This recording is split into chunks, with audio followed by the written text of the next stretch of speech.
Hello साथियों, नमस्कार। आप सब कैसे हैं? तो आई होप आप सब अच्छे होंगे। तो साथियों, अब हम लोग आ गए हैं एक नए अपने सेटअप पे। तो अब हम लोग यहाँ से आज से स्टार्ट कर दे रहे हैं आपका जो केमिस्ट्री का टॉपिक था, हम पढ़ा रहे थे आपको। तो चलिए हम लोग आज बात करेंगे यहाँ पे अपने नए सेटअप पे, नए चैप्टर के साथ और नई फीलिंग के साथ, नए मोटिवेशन के साथ। तो साथियों, आप सभी का स्वागत है केडी जनरल एजुकेशन पॉइंट में। हम लोग यहाँ पे बात करेंगे आज तत्वों का वर्गीकरण क्या होता है। ठीक है, तत्वों का वर्गीकरण चैप्टर नंबर 5 है। क्या है? चैप्टर नंबर 5 है। सभी लोग ध्यानपूर्वक समझिएगा साथियों। ठीक है, चैप्टर नंबर 5 है, क्लास 10th का मोस्ट इंपॉर्टेंट है। क्या है? तत्वों का वर्गीकरण। ठीक है, तत्वों का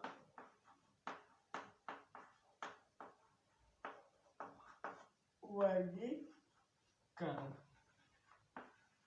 तो प्यारे साथियों, आज हम लोग समझने वाले हैं तत्वों का वर्गीकरण। ठीक है, तो चलिए हम लोग धीरे धीरे इसकी बात करेंगे। ये चैप्टर को स्टार्ट कर रहे हैं आज हम। और सबसे पहले हमें जान लेना है कि इस टॉपिक, इस चैप्टर में हमें पढ़ना क्या क्या है। ठीक है, सबसे पहले हम क्या करेंगे, यहाँ पे जानेंगे कि इस चैप्टर में हमें पढ़ना क्या क्या है। तो सभी को इधर क्लियर दिख रहा होगा? ठीक है, अगर दिख रहा है तो अच्छी बात है। चलिए हम लोग बात करते हैं। तो साथियों, हमें सबसे पहले पढ़ना है तत्वों की प्रारंभिक वर्गीकरण। ठीक है, तत्वों का प्रारंभिक वर्गीकरण के बारे में हमें पढ़ना है। ठीक है, जैसे इसमें क्या था, डाबेराइन थे। कौन थे? डाबेराइन थे, न्यूलैंड थे, मेंडलीव थे। आदि वैज्ञानिकों ने क्या किया था? तत्वों का वर्गीकरण किया था। तो यानी हमें सबसे पहला पॉइंट जो पढ़ना है वह पढ़ना है तत्वों का प्रारंभिक वर्गीकरण। ठीक है, तो यहाँ पे ध्यान देना, तत्वों का प्रारंभिक वर्गीकरण। ठीक है,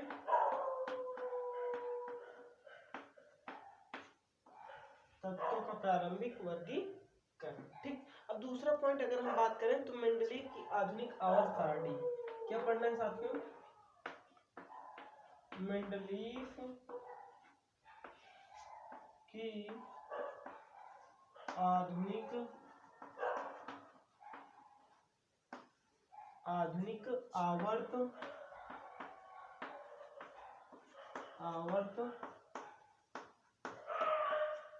सारणी। ठीक है, क्या पढ़ना है दूसरा टॉपिक में? मेंडलीव की आधुनिक आवर्त सारणी। अगर हम तीसरे पॉइंट की बात करें साथियों, तीसरे पॉइंट की अगर हम लोग बात करें तो क्या हो जाएगा? मेंडलीव की आधुनिक आवर्त सारणी का संरचना। ठीक है, आधुनिक आवर्त सारणी की संरचना। ठीक है, यहाँ तक हमें देखना है मेंडलीव की आधुनिक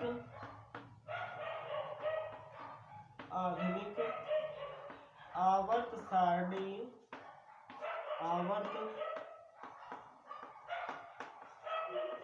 सारणी की संरचना। क्या करना है हमें? संरचना को बनाना है। ठीक है, तो ध्यानपूर्वक सभी लोग इस टॉपिक को समझिएगा। हम लोग बहुत ही आसान तरीके से ये चैप्टर को फिनिश करेंगे। ठीक है, आइए हम लोग बात करते हैं चौथे पॉइंट की। चौथा टॉपिक हमारा जो है साथियों, आवर्त सारणी में तत्वों की संख्या। आवर्त सारणी में तत्वों की संख्या को हम लोग क्या करेंगे? पढ़ेंगे। ठीक है, चलिए यहाँ पे ध्यान देना है, आवर्त सारणी में तत्वों की हमें क्या क्या पढ़ना है वो हम लोग यहाँ पे क्या कर रहे हैं, टॉपिक को अपने पहचान रहे हैं, जान रहे हैं, उसके बाद हम स्टार्ट करेंगे।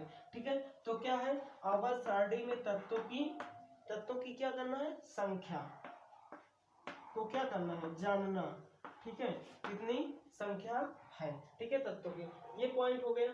आइए हम लोग बात करते हैं पांचवें पॉइंट की। पांचवा पॉइंट क्या है साथियों? पांचवा पॉइंट क्या है? मेंडलीव की आधुनिक आवर्त सारणी की विशेषता क्या है? ठीक है, क्या पढ़ना है हमें? मेंडलीव की आधुनिक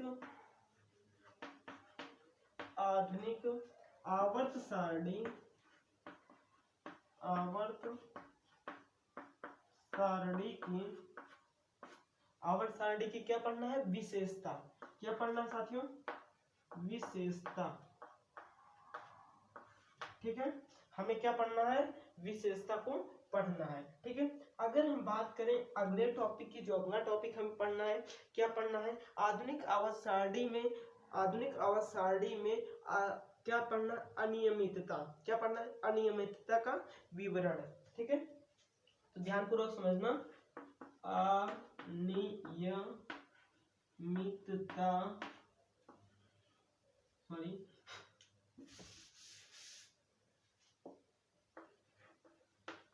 अनियमितता,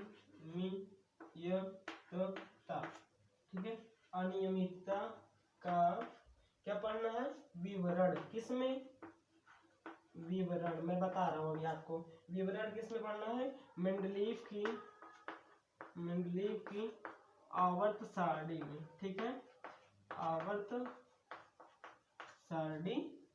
ठीक है साथियों, इतनी बात सभी को समझ में आ गई है। अगर ये टॉपिक आपको समझ में आ गया है, हमें क्या क्या पढ़ना है, क्या क्या नहीं पढ़ना है। ठीक है, तो ध्यानपूर्वक सभी लोग इसको नोट कर लीजिए, ये टॉपिक आपको पढ़ना है। ठीक है, आइए हम लोग आगे देखते हैं। मेंडलीव की क्या करना है, मेंडलीव की मूल आवर्त सारणी के दोषों का वर्णन। ठीक है, मेंडलीव की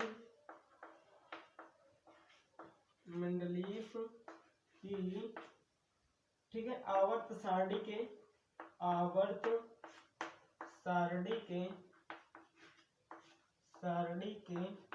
दोषों को, ठीक है, क्या करना है, दोषों का वर्णन। ठीक है साथियों, क्या करना है, वर्णन करना है। तो ये हमारे सारे टॉपिक हैं।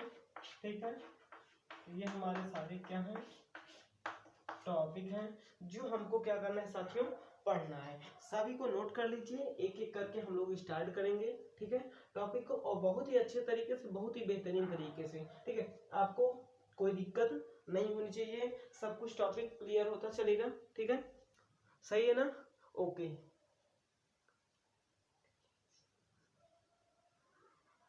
ठीक है ना, चलिए तो साथियों अब हम अब स्टार्ट करते हैं अपने टॉपिक को।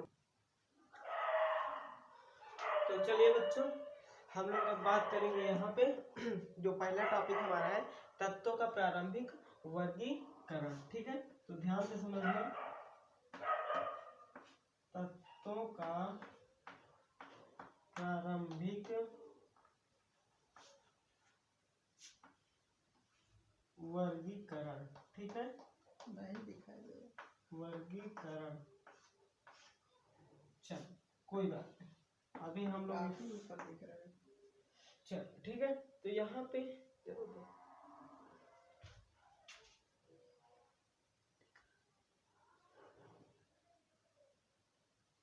ठीक है, तो अब हम लोग यहाँ पे बात करेंगे, छोटा सा टॉपिक है, क्लियर हो जाएगा सभी को।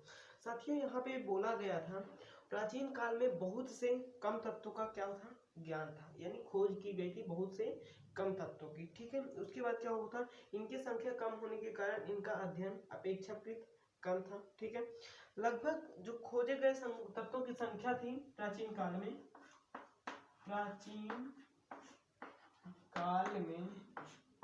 खोजे गए तत्वों की संख्या, खोजे गए तत्वों की संख्या,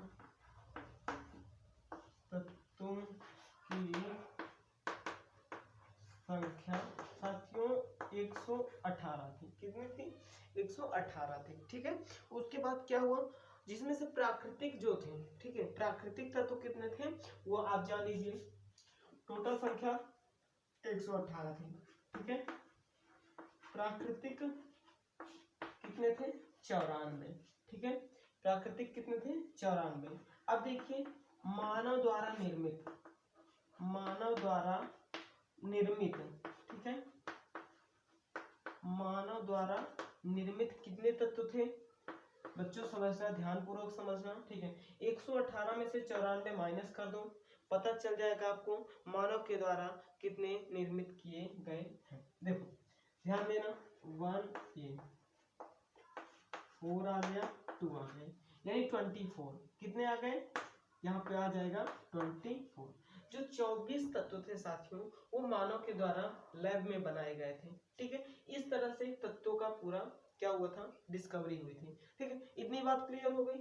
अब हम लोग बात करेंगे आगे तत्वों का वर्गीकरण कौन कौन से वैज्ञानिकों ने मिलकर किया है। ठीक है, तो आइए हम लोग देखते हैं वैज्ञानिक। यहाँ पे हेडिंग डाल दीजिए वैज्ञानिक।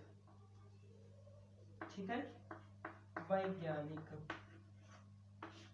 कौन कौन से वैज्ञानिक थे। ठीक है, पहले वैज्ञानिक थे जो साथियों कौन थे, डाबेराइन। कौन थे, डाबेराइन। ठीक है, डाबेराइनर। ठीक है, डाबेराइनर थे पहले वैज्ञानिक, फर्स्ट नंबर पे। दूसरे नंबर पे कौन थे साथियों वैज्ञानिक, कौन थे, न्यूलैंड। कौन थे, न्यूलैंड।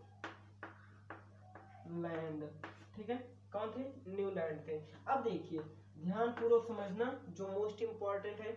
चौथे पॉइंट में, तीसरे पॉइंट में कौन थे, मेंडलीफ। कौन थे, मेंडलीफ। ठीक है, मेंडलीफ। तो हमें पढ़ना किन का है, हमें पढ़ना है ये हमारे तीनों वैज्ञानिकों ने मिलकर इन तत्वों को खोजा था। अब हमें जिन्होंने सारणी को एकदम स्पष्ट रूप से हम लोगों को पढ़ने के लिए दिया है वह है हमारे मेंडलीफ। कौन है, मेंडलीफ। तो हमें अब मेंडलीफ को क्या करना है, फॉलो करते हुए इनको पूरा हमें डिटेल में समझना है। ठीक है साथियों, तो चलिए हम लोग अब समझते हैं। ठीक है, धातु तथा अधातु में विभाजन किसने किया, इसके बाद हम लोग आगे बढ़ेंगे प्राउड की परिकल्पना। क्या पढ़ेंगे, प्राउड की परिकल्पना। ठीक है, चलिए हम लोग आगे बढ़ते हैं।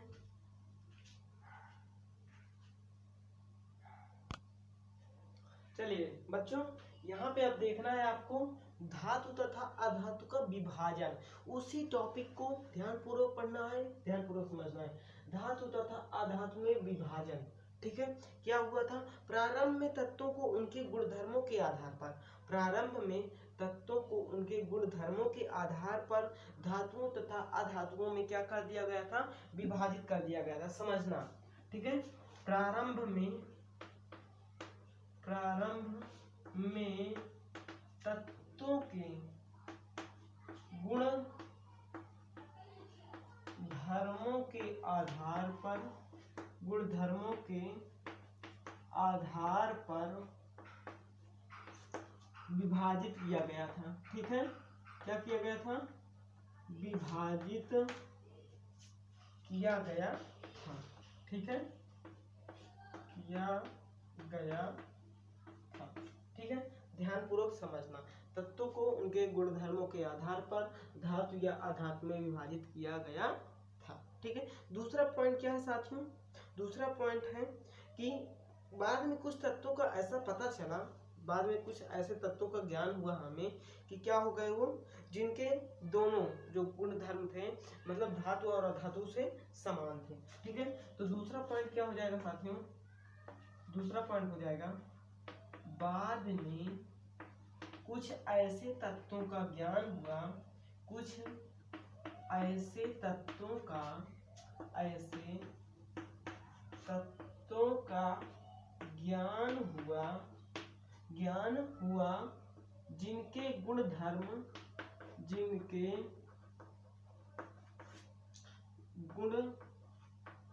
और धर्म, ठीक है, जिनके गुण धर्म धातु व अधातु से समान थे, ठीक है, धातु व अधातु के क्या थे, समान थे। ठीक है, अब समझना बात को, यहाँ पे ध्यान पूर्वक समझना। ठीक है, देखो दिखाई पड़ रहा है ना सभी को, क्लियर समझ में आ रहा होगा। दूसरा पॉइंट, ठीक है, अगर ये समझ में आ गया तो ठीक है।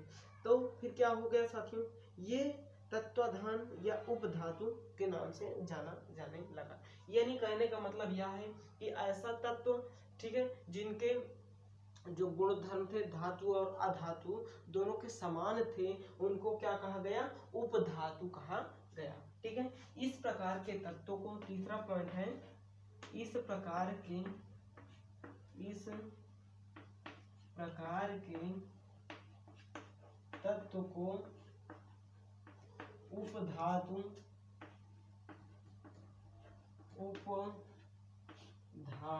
की क्या दी गई, संज्ञा दी गई, ठीक है, उपधातु के नाम से जाना गया कि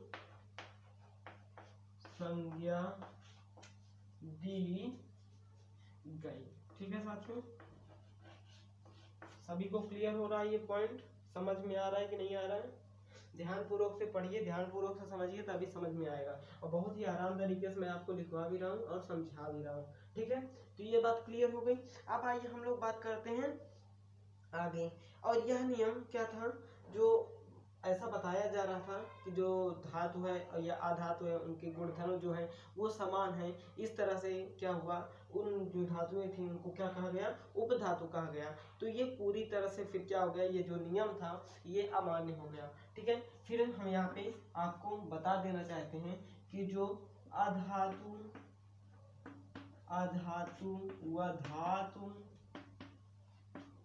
व धातु के जो गुणधर्म समान थे और उनसे क्या मिला था, उपधातु मिला था, ठीक है। वह नियम जो था वह एकदम गलत हो गया, यानी गलत उसको सिद्ध कर दिया गया, ठीक है साथियों। तो ये समझ में आ गया आपको, ये टॉपिक क्लियर हो गया। चलिए अब हम लोग समझेंगे प्राउड की परिकल्पना को, ठीक है। क्या समझेंगे, प्राउड की परिकल्पना।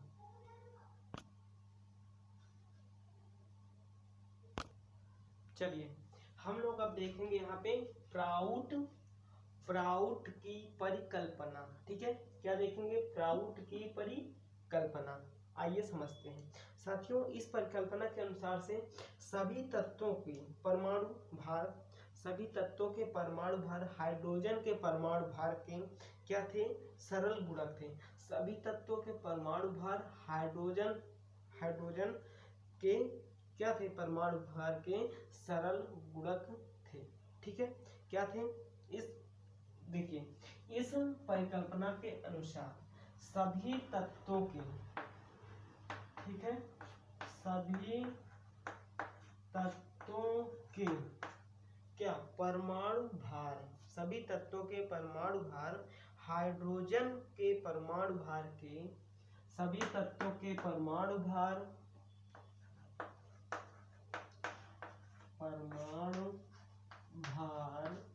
हाइड्रोजन तत्व के परमाणु भार के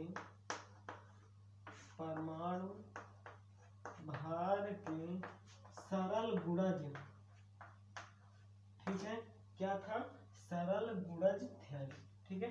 सरल गुणज यहाँ पे लिख दे रहा हूँ, गुणज क्या है, सरल गुणज होते हैं, ठीक है। सरल गुणज होते हैं, ठीक है। ध्यानपूर्वक समझना सभी लोग।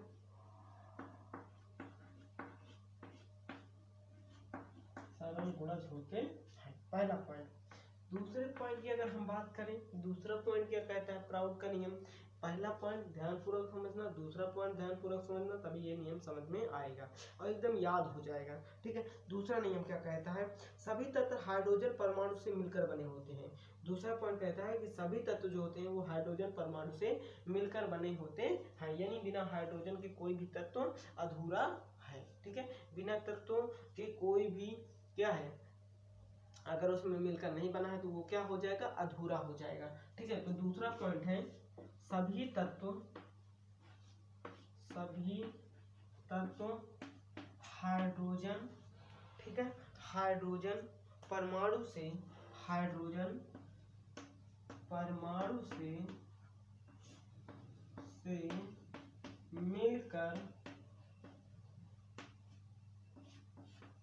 मिलकर क्या किए हैं, बनते हैं। क्या करते हैं साथी, बनते हैं, मिलकर बनते हैं, ठीक है। ध्यानपूर्वक समझना है सभी को। सभी तत्व हाइड्रोजन परमाणु से मिलकर बनते हैं, दूसरा पॉइंट हो गया।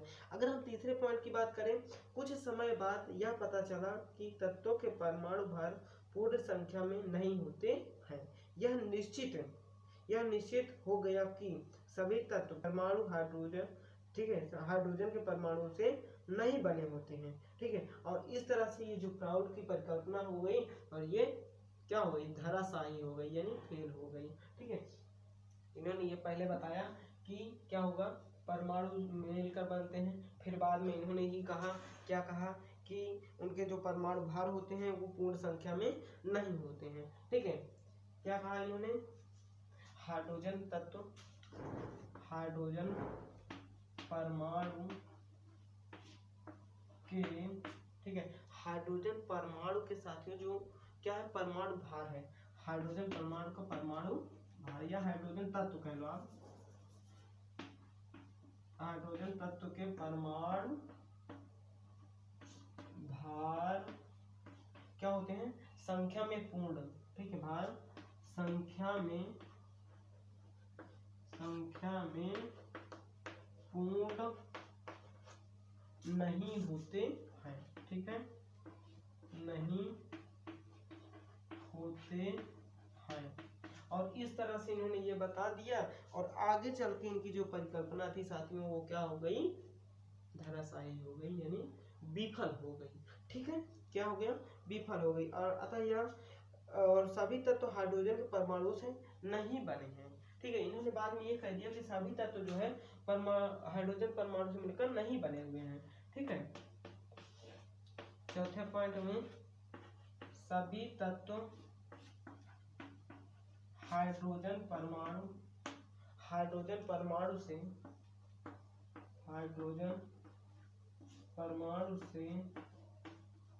मिलकर, ध्यान दे रहे हैं ना सभी लोग, इधर देखो एक बार, सभी को समझ में आना चाहिए, पॉइंट वाइज समझा रहा हूँ। ठीक है, हाइड्रोजन परमाणु से मिलकर नहीं बने होते हैं। ठीक है, और इस तरह से और इस प्रकार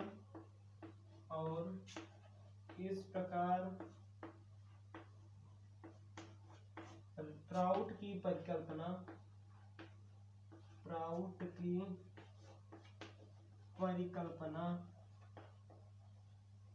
क्या हो गई साथियों, प्राउड की जो परिकल्पना थी वह विफल हो गई। ठीक है, परिकल्पना विफल हो गई। ठीक है, विफल हो गई। समझ में आ गया सभी को? ये पॉइंट अगर क्लियर हो गया है तो प्यारे साथियों आप सभी लोग चैनल को पूरा देखिएगा, सॉरी वीडियो को पूरा देखिए, चैनल को सब्सक्राइब कर लीजिए, बेल आइकन दबा लीजिए। और अगला टॉपिक जो हम लोग लेकर आएंगे वह है हमारा डॉबेराइन का नियम। ठीक है, तो तब तक के लिए वीडियो आप सभी के लिए है, आप सभी लोग इसको देखते रहिए, शेयर करते रहिए और चैनल को सब्सक्राइब कर लीजिए जिससे 1000 अपना टारगेट पूरा कर ले। आज इसमें 1000 व्यूज आने जरूरी है साथियों। तो चलिए हम लोग ये वीडियो यहीं पे एंड करते हैं, मिलते हैं अगले वीडियो में, नेक्स्ट वीडियो में। Thank you.